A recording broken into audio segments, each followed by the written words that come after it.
Nesta comunicação, tratarei das diferentes abordagens para o cinema underground tomadas por Jack Smith, Andy Warhol e Elliot Sica. Seus filmes estão relatados nas categorias de cinema underground, cinema expandido e experimental. Andy Warhol, Jack Smith e Elliot Sica foram artistas importantes para mostrar o diálogo entre artes visuais, cinema e extensão da história da arte nas desintegrações das fronteiras e suas formas híbridas. Os seus filmes se inserem num contexto de intermídia em que trabalham com cinema na fronteira entre as artes. Eles criaram uma nova linguagem cinematográfica, mostrando assim o papel que desempenham na formação de um cinema feito especificamente por artistas de artes visuais e diretores experimentais, e ao mesmo tempo contribuíram para as extensões ou subdivisões de cinema. O cineasta Jack Smith foi uma figura importante na vanguarda dos filmes americanos e performances. Ele foi um dos primeiros diretores a mostrar fortes cenas de sexo homossexual em seu filme Flaming Creatures, com cenas de orgia e sexo. Muitas salas de cinema recusaram exibi-lo. Devido ao conteúdo obsceno, foi banido do cinema americano. O caso de obscenidade que se seguiu se tornaria um episódio central do New American Cinema. Sua estética inspirou muitos filmes underground e uma grande geração de artistas que trabalharam num tema de identidade da homossexualidade, como Andy Warhol e Elliot Sica. Jack Smith teve contato com Andy Warhol e trabalhou em seus filmes. Andy Warhol começou sua carreira como cineasta nos anos 60, produzindo, filmando e dirigindo filmes. No início de sua carreira no cinema, Warhol fez filmes mudos e em preto e branco. Nas palavras de Murphy, Warhol explorou as limitações do filme em comparação com outras mídias eletrônicas como vídeo e televisão. O fato de Andy Warhol já ser um artista popular nos anos 60 colaborou muitíssimo para que ele fizesse sucesso como diretor e produtor de filmes. Em sua arte, Warhol sempre teve interesse na cultura de massa e, antes de fazer filmes, pintava celebridades de cinema como Elizabeth Taylor, Elvis Presley, Marilyn Monroe, além de reproduzir cenas de filmes em seus quadros. A exploração da mídia era característica dos filmes de Warhol. Segundo James David, existe uma diferença entre os filmes anteriores de Warhol e os filmes tardios. Ele divide os filmes do artista em 3 fases. A primeira seria a investigação do processo de ser fotografado, que se torna um objeto como nos filmes Sleep, Kiss, Blowjob. E a segunda é a construção da fragmentação artificial por meio de papéis apropriados de Hollywood, como os filmes Lonesome Cowboys, Blue Movie. E a terceira seria a representação de exibicionismo ao espectador, no filme que é adjacente a Hollywood, como Flash e Trash. O Chazagel, que começou em 1965, quando ele experimentou movimentos, cores, sons, zooms e narração das câmeras. O filme Chazagel foi um marco na carreira de Warhol como cineasta. Trouxe nova estética, criatividade e uma nova linguagem para o filme. Segundo Murphy, os filmes de Warhol exploraram brilhantemente, como forma da mídia, a identidade visual em uma era pós-industrial, numa época em que a cultura era obcecada por celebridade, o indivíduo não tinha identidade, ao menos que ele fosse reconhecido pela mídia. Ele também realizou uma série de obras de arte digitais no seu período dos anos 80. Ele usava disquetes para armazenar os seus desenhos e esboços feitos no seu computador. A empresa de computador Commodore contratou o artista para promover seus produtos como a Amiga 1000, um computador pessoal criado pela empresa. Algumas obras digitais realizadas por Warhol foram a lata de sopa Campbell na versão digital, uma releitura da Vênus de Botticelli e flores. Warhol também manipulou imagens digitais da cantora Debbie Harry. O artista da pop art usou o software Pro Paint para criar o retrato da cantora. Nas palavras de Liz Stinson, nos anos 80, Warhol foi realmente um pioneiro digital, uma das primeiras pessoas a explorar como as ferramentas poderiam ser usadas para fazer arte. É um exemplo muito antigo de um estúdio profissional de arte digital, diz Dille, talvez o primeiro.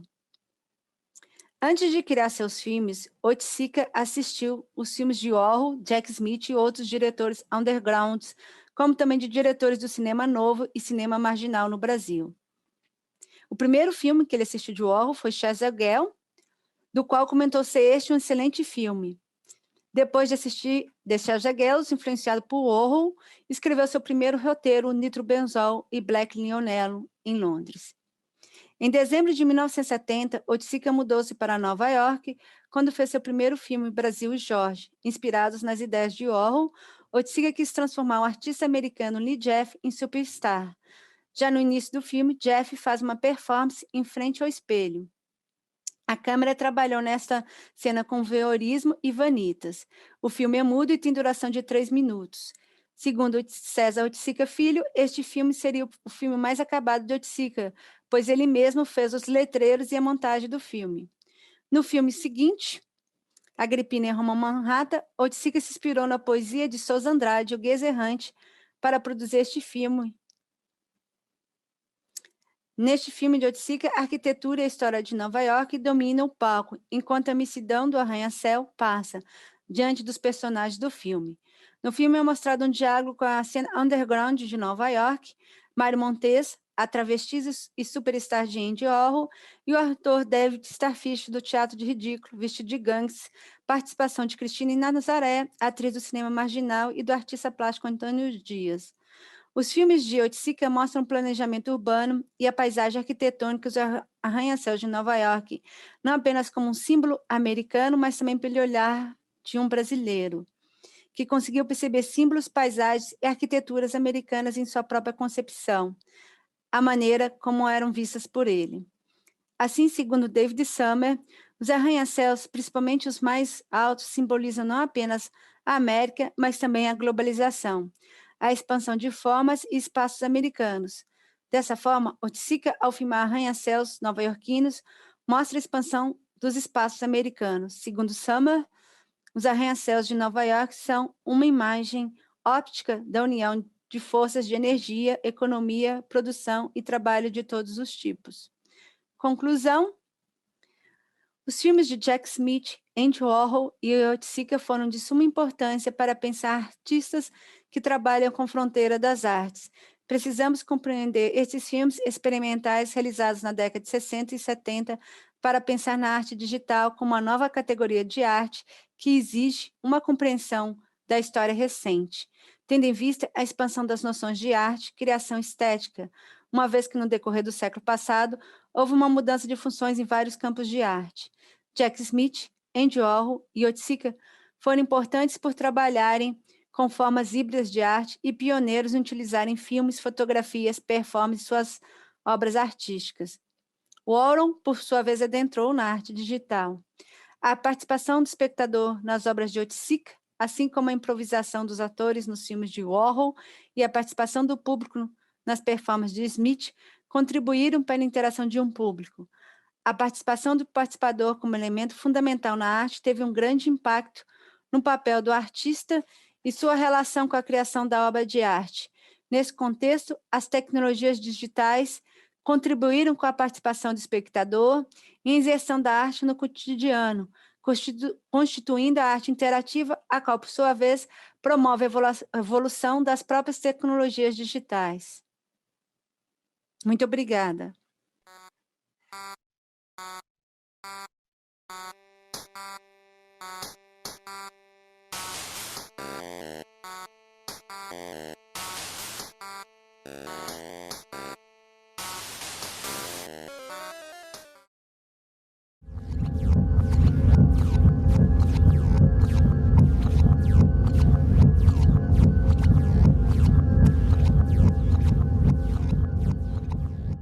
Olá, pessoal, boa tarde. Bom dia, boa tarde, boa noite. Eu sou Stefânia Amaral, eu faço doutorado no Cefet em Linguagens e eu vou apresentar meu artigo hoje chamado A Estrela do Mar, de Man Ray e a Gênese da Videopoesia.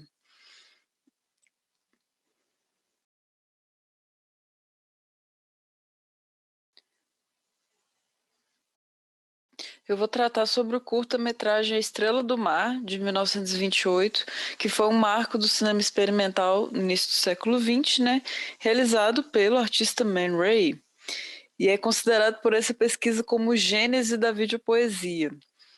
O filme é um dos precursores em estética e conceito do gênero, mesmo que o dispositivo de gravação em vídeo só tenha surgido de fato em meados da década de 60. Tem um outro curto do Man Ray, que é o Emak Bakia, de 1926, que aparece a expressão cinepoeme, né? Então ainda não tinha o vídeo, mas existia essa coisa de ser um vídeo poema, né? Um cinema com poesia, essa mescla de linguagens, né? Que ele já trazia elementos que vão constituir esse gênero vídeo poema mais para frente. Outros curtas e filmes contemporâneos a ele, que também tem essa espécie de linguagem, são O Cão Andaluz, também de 28, que é do mais famoso, ficou mais famoso que corta o olho da mulher, mas na verdade foi um carneiro, tadinho, do Salvador Dalí e do Buñuel, né, que são os diretores. A Concha e o Clérigo, de 28, também, da Germaine Dulac, né, uma diretora francesa. Esse é um média-metragem, na verdade, ele tem quase 50 minutos. Também tem uma linguagem que se aproxima do que seriam os videopoemas. Todos esses estão disponíveis, esses e muitos outros, né, estão disponíveis gratuitamente no YouTube. Eu vou iniciar o artigo com uma discussão entre surrealismo ou dadaísmo. Na verdade, não são excludentes, né? O Man Ray, as obras dele transitavam pelas duas escolas, ele tinha amigos dos dois lados, né? Que tinha umas rivalidades, né, entre dadaísmo e surrealismo, mas eu coloquei essa citação do crítico Eduardo Canizal para dar uma talvez não esclarecida completamente na questão, mas alguma diferenciação entre as duas correntes que também têm interseção, né? Tanto o dadaísmo quanto o surrealismo coincidiam no intento de tornar estranha a realidade, de fazer com que ela não fosse familiar, e discrepavam radicalmente da maneira de expressar esse processo. Os cineastas dadaístas, né, o Man Ray, inclusive, utilizavam a estratégia de criar textos visuais em que a estrutura racional, por paradoxal que isso pareça, não permitia que o espectador entrasse neles, tão mais herméticos, né? Valendo-se de diversas manipulações cinemáticas, produzia-se um distanciamento entre o espectador e o filme.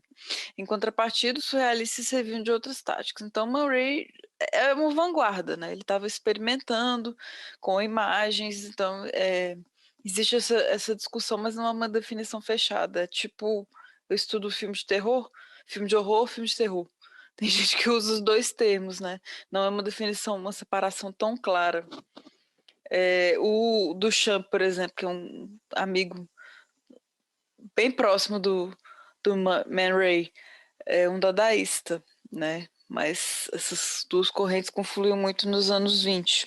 E o surrealismo tem esses elementos oníricos, né? De sonho, a irracionalidade, roteiros não lineares, narrativa fragmentada. Vamos ver aqui nesse curta sobre isso. Esse poema do Robert Desnos foi o que inspirou o curta do Man Ray. Então ele usa intertítulos, mas não é fiel, né?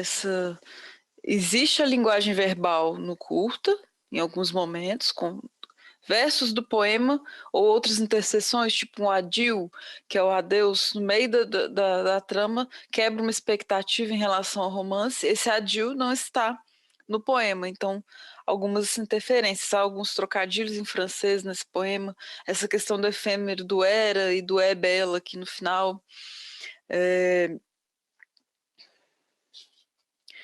E as imagens desse curta do Man Ray, ele usou um filtro de gelatina na frente da câmera, ele fazia muita experimentação direto no negativo. Era um pintor, né, um artista que ficou mais famoso como fotógrafo e com essas poucas experimentações no cinema mesmo. Então ele fazia imagens mais desfocadas, né? Os personagens aqui, homem e mulher, não tem uma diferenciação de gênero. Aliás, só tem essa diferenciação de gênero, não é uma diferenciação com nomes. Não uma identificação, uma personalidade, né, uma nomeação desses personagens. Eles são apresentados aqui pelos pés, né? O pé feminino, o pé masculino. E para dar uma noção de como a imagem, né, está dissociada do texto aqui, nessa cena que tem uma mulher mexendo na meia calça, o intertítulo é Os dentes das mulheres são objetos encantadores. Então, qual que é a relação, né? As pernas podem ser, mas os dentes não estão sendo mostrados. Então, não é uma ilustração direta do que está se falando, né? E os rostos dos personagens já são ainda mais difusos, assim, né? Ela ainda está de máscara para ficar mais misteriosa. Ele não utilizava atores profissionais nesses curtas. A Kiki Montparnasse, que é a mulher, é uma modelo recorrente dele, se relacionou com May Ray durante alguns anos. As biografias dela são muito interessantes. Tem uma da LPM, eu acredito, que é uma graphic novel muito massa. E tem essa vontade de universalização dos personagens também, né? Arquétipos, né? Que representam homens e mulheres e tudo. E o foco é mais no movimento dos personagens, não numa identificação, né? Fulano de tal é assim, tem uma personalidade X. Isso dele não usar atores, sendo vanguarda nele muito antes do neorrealismo italiano. Ele já fazia isso.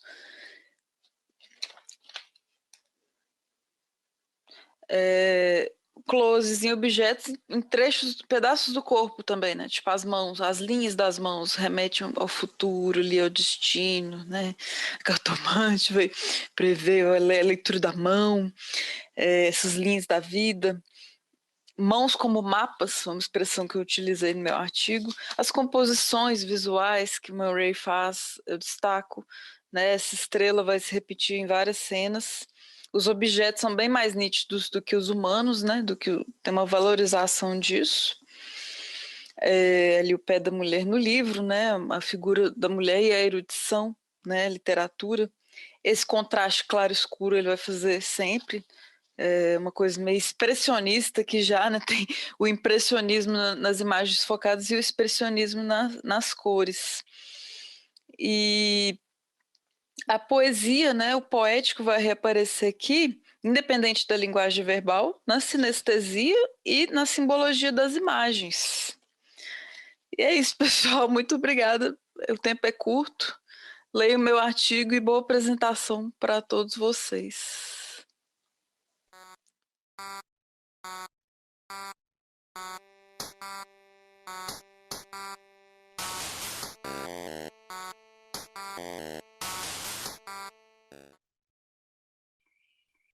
Bom, agora vamos à etapa, né, do nosso diálogo. Queria agradecer, então, mais uma vez pela apresentação de vocês, dois trabalhos que eu acho que conversam muito, né, um com o outro, e, de novo, eu acho que tem tudo a ver com as questões que nós temos tratado nesses 2 dias. Eu diria que de um aspecto assim direto que eu poderia falar dessa relação, né, que eu vejo nas duas apresentações, é a ideia do hibridismo, né, de formas, de linguagens, né? Eu acho que esse é um ponto chave e de uma construção de uma poética, né? Não são as mesmas poéticas, mas são poéticas que têm, sim, de alguma maneira, essa perspectiva de quebrar um pouco as regras, as normas da linguagem, né? Eu até fico pensando numa coisa que a Estefânia coloca, né? Ela fala pega aquela citação do Kenintal e vai falar da questão do estranhamento da realidade, né? Eu não gosto de falar por esse aspecto porque eu acho que toda arte estranha a realidade. Eu acho que toda linguagem poética estranha a realidade, porque uma das questões que a gente poderia já dizer, né, de uma certa, não há um acoplamento direto entre realidade e linguagem, né, artística, seja ela poesia, seja ela pintura ou cinema, né? Então, quer dizer, mas tem um processo tem um processo que é relativo à linguagem, né? Quer dizer, o que vai diferenciar talvez a linguagem surrealista e dadaísta, os procedimentos que vão utilizar, né? No caso dessa configuração, e também naquelas diferenças que os métodos de trabalho, por exemplo, o artista, né? Quando a Tatiane mostra a Tatiane, é isso.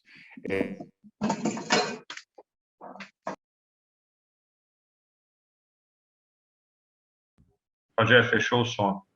Eu ia falar, fechou o microfone, Rogério. Mas é estranho, eu nem toquei nele. Pode ter alguém que pode ter feito por engano aqui, porque Pode ser. mutar alguém que estava com o microfone aberto. Ah, aí. teve isso mesmo, verdade. Desculpa, então. Então, eu vou tentar repetir a ideia. Quando a Tatiana mostra, por exemplo, o trabalho do Elliot Sick lá em Nova York, poderia pensar também do Varro ou qualquer outro, mas assim, ele está ali literalmente no espaço, pensando na questão de uma arquitetura do espaço, né? Pensando numa espécie de utilização do espaço, embora a gente poderia usar a categoria de espaço também no cinema ou qualquer outra questão, mas você tem toda essa confluência de um espaço urbano com uma produção também de uma certa tensão, né, crítica, de uma certa tensão social, cultural, artística, né? Então, acho que um aspecto interessante da gente imaginar aí, dizer, como que essa expansão da arte para a fronteira, ou essas apropriações que ela exerce, né, elas contribuem para a gente fazer uma espécie de contestação, né? Então, eu queria dar um espaço assim para vocês falarem do trabalho, pensando nisso. Não sei se o Wagner quer aduzir alguma coisa ou se fala em seguida. Não, se falo de uma vez, já vou completar. Pegando esse gancho que você já disse aí do espaço, e que eu acho que aparece nos dois trabalhos, né? A Tatiana trouxe isso de uma forma mais explícita, né? Mas quando, por exemplo, o frame que a Estefânia trouxe, né? Também é um espaço nitidamente urbano, né? Do trato lá, né? E eu queria que vocês falassem um pouquinho também, pegando a questão dessa política social, né? E cultural, que ela é diferente nas épocas e nos lugares, né? E nos espaços em que acontecem essas produções, mas também ela tem a ver, essa política me parece tem a ver com a linguagem, uma linguagem corporal, né, que eles trazem, né? O corpo parece ganhar um sentido de uma problematização, né? Aí me parece que queria que vocês falassem também um pouquinho nesse sentido, né? Acho que cada objeto vai dar uma noção boa sobre isso.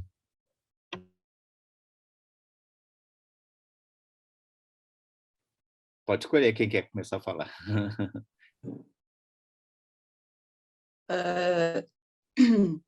Bom dia, boa tarde, boa noite de novo para vocês. Então, esse artigo é antigo, é um artigo antigo meu, né?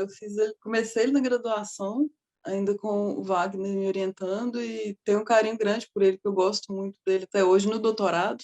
E ironia do destino, né? Demorei para conseguir um espaço para ele, assim, mandei para alguns lugares, mas não sei porquê. O momento era agora de falar do Murray. Foi massa porque teve uma exposição dele aqui em BH, né?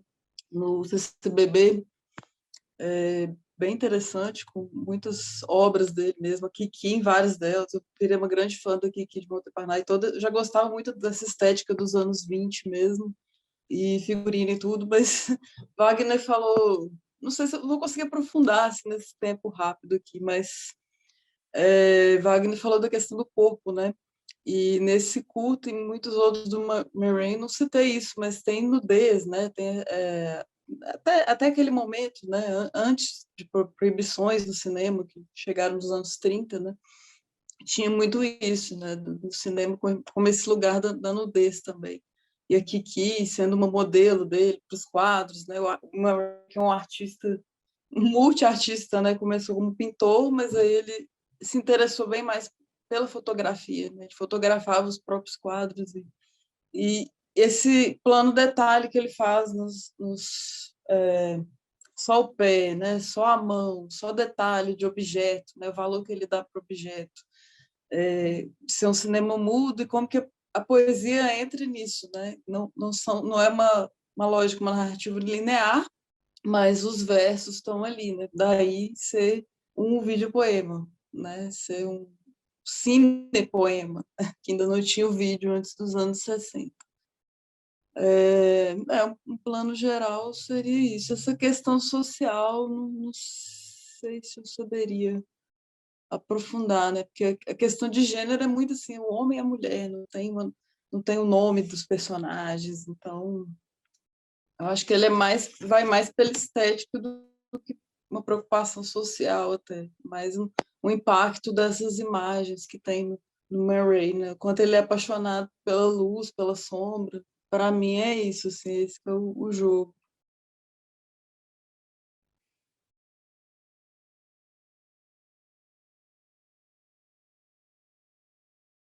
E, Tatiana, você quer falar? Sim, sobre, né, Oiticica, né, com a questão do espaço em Nova York, porque ele vai, né, primeiro ele vai um ano, estão me escutando? Sim, ele vai em 69, ele vai ficar um ano em Londres, aí ele volta para o Brasil, consegue essa bolsa do Guggenheim, que aí ele vai para Nova York em 1970 e fica até 1978. Então, quando ele chega, já aconteceu os movimentos dos direitos civis, a revolta, né, do Stonewall em Nova York, e ele se depara todo com essa cena underground, de drag queens, travestis, desse cinema, New American Cinema, e ele entra em contato com isso, né? Essa seria a parte social ali, de fazer de performance, de usar o corpo, né, dele, não dele, mas tanto de artistas visuais, como Antônio Dias, que trabalha no filme, como a travesti, e também artistas de teatro e de cinema. Então, ele faz engloba essas categorias, né, de teatro e cinema no filme, procura espaços, né, arquitetônicos em Nova York, históricos, como a Bolsa de Valores, como a Trinity Church, o Flatiron Building, e todas essas cenas, né, arquitetônicas a gente vê nesse filme dele, Agripina em Roma, Manhattan. Então, ele trabalha muito com a questão desse espaço urbano, né, espaço histórico. Tem um outro filme que ele faz, eu não falei para vocês, mas ele faz no metrô de Nova York, que é usando os parangolés, mas são os parangolés que ele fez em Nova York, que ele trabalha com a intervenção, né, das pessoas. Então, ele é totalmente absorvido, devorado, né, por essa cena nova-iorquina. Então, esse é o interesse, essa pesquisa foi que eu fiz no meu doutorado, como ele faz em contato, nessa parte é um capítulo, né, quando ele entra em contato com Andy Warhol, ele não conhecia ele pessoalmente, mas ele assistiu vários filmes dele. O Jack Smith ele conheceu, ele foi na casa dele, viu as performances dele e tudo. E então eu quis justamente trabalhar com essas questões, né? Como ele dialoga, né? Ele é um brasileiro, com a questão da identidade brasileira, trabalha, né, com os filmes americanos, como que é incorporado isso na obra dele. Era essa parte assim que eu queria falar.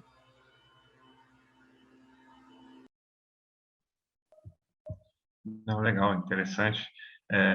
Estou vendo aqui no chat que o pessoal está falando também, destacando o caráter de interdisciplinar mesmo, né, desses artistas, né, que vocês estão trazendo para a gente, e que eram pessoas que estavam expandindo, né, cada qual a sua maneira, em sua época, né, essa noção da arte mesmo, né, e a noção do corpo, né. No caso lá do Man Ray, eu acho até que, se a Stefania me permite falar um pouquinho também, eu acho que a noção do corpo lá era um corpo que gostava de ser apresentado de uma forma muito civilizada, né? Então as roupas, né? A gente percebe isso, um certo ar de civilização, né? De postura, né? Social, né? E cultural, né? E que ao ele fazer o recorte da imagem, né? Levar só para os pés, levar só para as mãos, né? E fragmentar esse corpo, né? Ou mesmo quando ele utiliza as técnicas né? Das lentes, né? Com gelatina e outras técnicas mais, né? De corte, né? E montagem, ele acaba tirando do lugar comum esse corpo, né? Esse corpo burguês que estava lá, que deveria ter sido representado, né? É uma questão de época também, né? A gente está falando dos anos de 1920, 1930, né? E que esse corpo muito bem vestido, né? Estava vivendo um tumulto, né? Bélico, né? Para dizer de uma forma bem amena, né? Então, como assim, né? No meio de um conflito, né? né, que se chamava de mundial, você pode ter uma apresentação do corpo como essa, né? É muito interessante a gente ver esse choque, né, e essa fragmentação desse corpo, né? E eu acho que isso, claro, um momento histórico é diferente, né? E Tatiane também vem trazer isso e aí sim já tem toda uma revolução cultural, né, em exercício ali, né, pro Oiticica, né, e que eu acho que é fantástico essa questão de quase que uma pílula poética mesmo do Oiticica, né, são os curtas-metragens, né, que confesso que não conheço, né, mas que me parece também que a linguagem deles, né, pelo que a Tatiana está falando, e gostaria até que ela falasse um pouquinho mais também sobre isso, como que é a linguagem mesmo de montagem do Oiticica, né? É um plano contínuo, único, ele trabalha, como que ele faz isso? Com mais agilidade, menos agilidade nas cenas, no plano de sequência?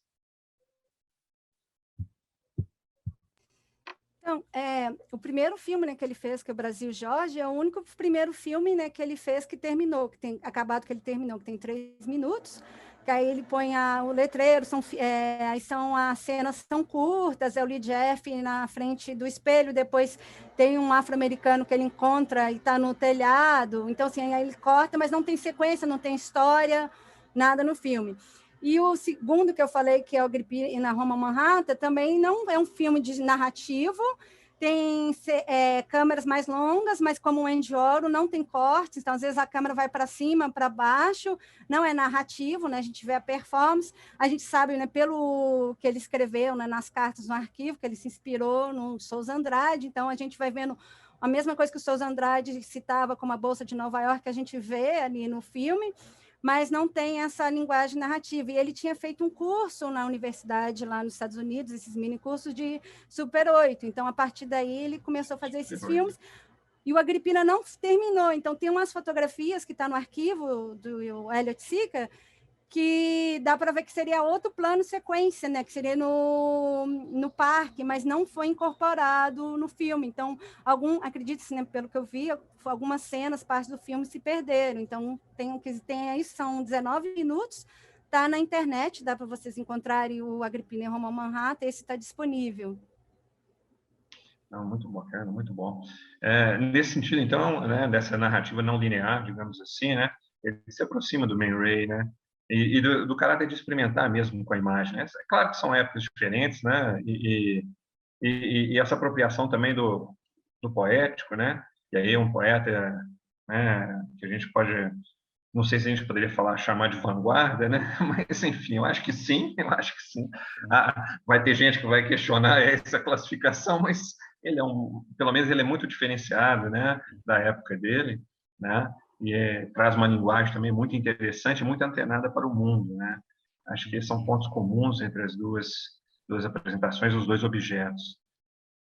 Rogério, você quer falar mais alguma coisa? Eu ia dizer um pouco essa questão. Eu acho que pelas técnicas, né, de cada um deles, mesmo no trabalho que a Stephanie apresenta, né, assim, essa coisa da metonímia, né, do cinema, né, do Man Ray, com a metonímia. Você já explicou essa questão, que é uma coisa que eu ia também dizer, né, quer dizer, como é que esse corpo é apropriado ali.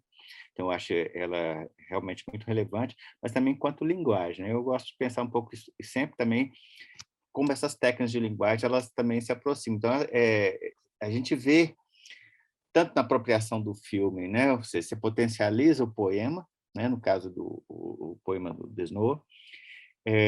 A gente vai ver isso também nas apropriações, né? Que tem já esse apelo, né? A Tatiane lembra agora a questão do Souza Andrade, né? Recuperado aí pelo Oiticica.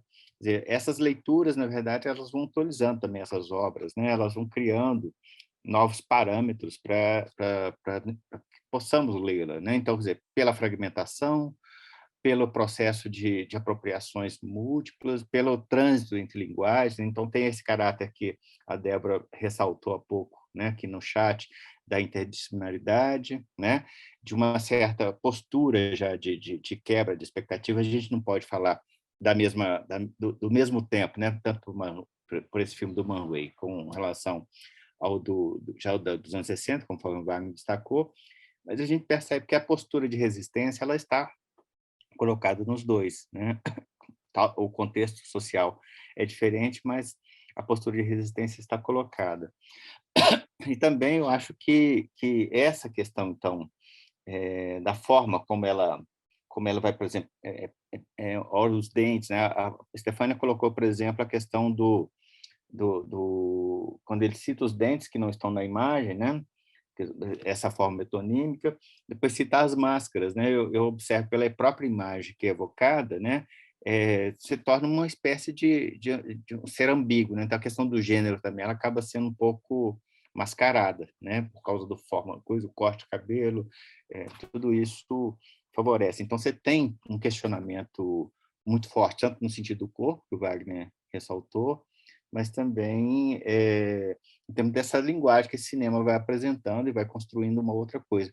É interessante pensar também, quando fala do dispositivo da gênese da videopoesia, porque você tem dois caminhos para a videopoesia, né? Você pode partir do cinema para uma perspectiva do vídeo, a construção do poético, pode partir do poético para a construção de um outro vídeo. Então, quer dizer, essa natureza também vai se tornar um trânsito interessante das linguagens, que talvez a nossa era do digital potencialize muito mais, né?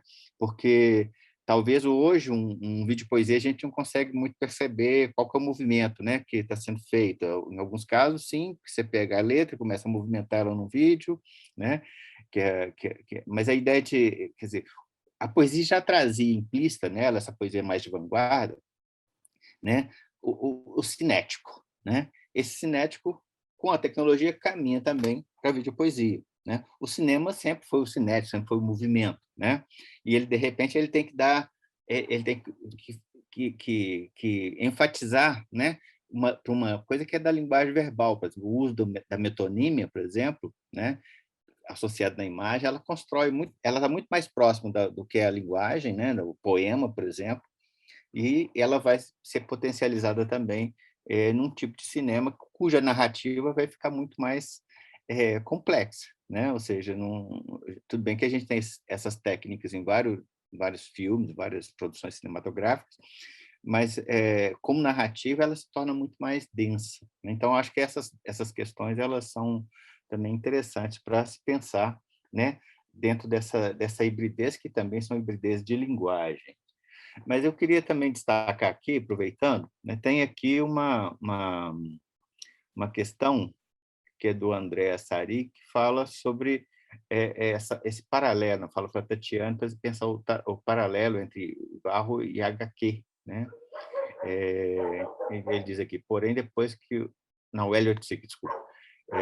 Depois que o Elliot Sica se desencanta do trabalho, né, então ele faz esse comentário desse paralelo e faz também um outro paralelo aqui, que se você não considera que ele tenha terminado, quando você está falando do filme Agripina, né, pois nesse filme participa de uma exposição curada por Araci Amaral, em 72. Então, são vários pontos aí para vocês tocarem um pouquinho mais, conversarem um pouquinho mais, né? Eu falei, mas as perguntas aí do André. Então, é interessante porque quando o Oiticica chega em Nova York, como eu falei, está absorvido nessa cena, ele quer conhecer o Andy Warhol, e aí ele conhece o Jack Smith, o Mário Montes, como era uma das superstars, né, do Andy Warhol, fala, né, está nos arquivos de Oiticica, que ia apresentar ele, mas ele nunca conheceu, eu penso, por causa que o Warhol também tinha um pouco, começou depois também a excluir as pessoas undergrounds do circuito dele, e eu também não sei, porque não tem nenhum registro nos arquivos do Oiticica, porque ele perdeu o contato com o Jack Smith, porque ela tem, né, que ele fala assim, o Jack Smith me chamou para ser ator de um dos filmes dele, aí ele descreve como que era a performance do Jack Smith, que o Jack Smith ia passando e pedia $1 depois da performance, e nessa performance ele fazia exibições, né, de filmes dele, né, de slides, que aí até faço uma relação na minha tese de doutorado, que seria onde que ele se inspirou, né, pela Cosmococa, mas depois, assim, nesses textos dele, não se tem mais essa relação com esses cineastas nova-iorquino se perde também. Ele tinha essa bolsa, né, de 2 anos, do Guggenheim, depois termina e ele começa a trabalhar como tradutor, então ele tinha que datilografar. Então, penso que nesse sentido ele começou a se afastar um pouco desse mundo, né, do underground americano. Então, a questão do filme, né, dele ser acabado é o próprio sobrinho, né, o César Oiticica, que afirma que o mais acabado que considera é o Brasil e Jorge. Então, a gente pode pensar também que o Oiticica, ele depois faleceu, a gente pode, é um diálogo, né, está acabado ou não, a gente pode falar isso, a obra, ele sempre fala, né, é um processo, né, que continua, um trabalho em progresso, então a gente pode pensar que uma coisa que sempre continua, mas a gente também de pensar o que a gente tem, então o filme estaria acabado. Mas aí também, por outro lado, nos arquivos dele, que ele falava, né, o que ele pretendia fazer do filme e as outras cenas, e falaram, né, também que foi perdido, porque teve uma vez que ele mudou de loft em Nova York e foi invadida a casa dele, né, por traficantes, e aí ele perdeu coisas. Depois ele voltou para o Brasil, apesar de ele ser super organizado, a gente vê que assim, ele tem uma cópia de todas as cartas que ele escrevia quando ele estava em Nova York, então isso é uma fonte enorme de pesquisa. Pelas outras fotos, né, que eu encontrei que ele filmou, do filme que seria essa parte de Nova York, aí a gente pode pensar ainda que ele acabou não concluindo, e depois também ele parou de fazer, né, filmes, né, depois dos anos de 1974, ele fez as instalações com as mococas, mas a gente não viu mais ele fazendo o Super 8, né, ele trabalhou também eu não falei, né, ele trabalhou com Glauber Rocha, ele participou com Glauber Rocha no filme Câncer, né, que ele atuou como artista. Então, tem esse diálogo que ele faz com o cinema, né, tanto brasileiro quanto americano.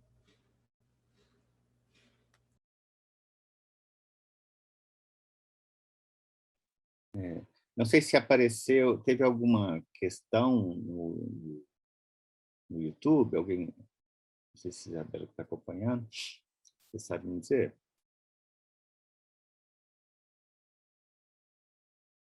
No YouTube, Por não. enquanto, não. Tá. Bom, aqui no chat também não foi colocado nenhuma questão. Eu não vi. Você viu, Wagner, alguma? Não. Era essa mesmo aí do André, né? As observações e sobre o filme da Agripina. E também a gente já está chegando nos minutinhos finais, Rogério, que daqui a pouco já tem lá. Evento, né? Bom, acho que é isso. Então, né? Eu não sei se vocês querem comentar mais alguma questão, né? Vocês acharam pertinente ou não ressaltar no trabalho, mas eu acredito que falamos, né?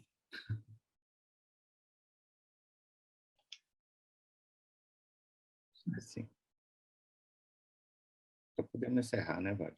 O Pablo, você quer falar alguma coisa? Não sei se o Pablo está aí. Eu não quero, não, mas eu sou obrigado. A organização me obriga a fazer a transição aqui.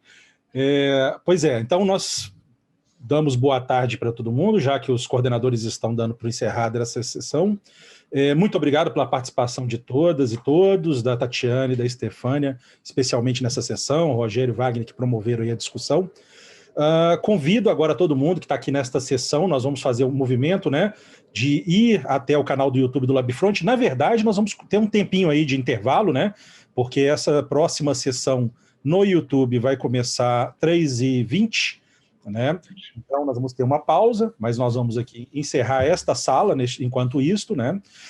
E transmitiremos para lá a conferência intitulada A Imagem do Pensamento Sem Imagem ou Como Se Manter Vivo numa Terra, do professor doutor João Batista Santiago Sobrinho, com a mediação do excelentíssimo senhor professor doutor Wagner José Moreira, do Cefet-MG, e eu não falo brincando, falo com extremo respeito, nosso coordenador desta sessão. Então, às 3h20, teremos esta sessão que dura até às 4h10, certo? Depois, né, nós teremos ainda um início de um novo GT, né? Eu não tenho certeza, mas eu acho que o GT de vocês se encerra com esta sessão? Sim. Encerra com esta sessão, então, encerramento do GT 2 aqui agora, e iniciaremos o GT4 na programação do nosso evento, né, coordenado pela professora que interviu aqui nessa mesa, né, a professora Débora Aita Gasparetto, da Federal de Santa Maria, em que coordenará o GT Design de Interfaces Interativas, Experiências e Poéticas. E a próxima sessão, né, que é a sessão que a professora irá mediar, às 4h10, é Interfaces Interativas. Então, primeiro, o João Santiago, depois voltamos aqui para o Zoom e no YouTube também o tempo todo, né, essa transmissão. Muito obrigado pela participação de todas e todos aqui e nos vemos daqui uns 18 minutos aproximadamente.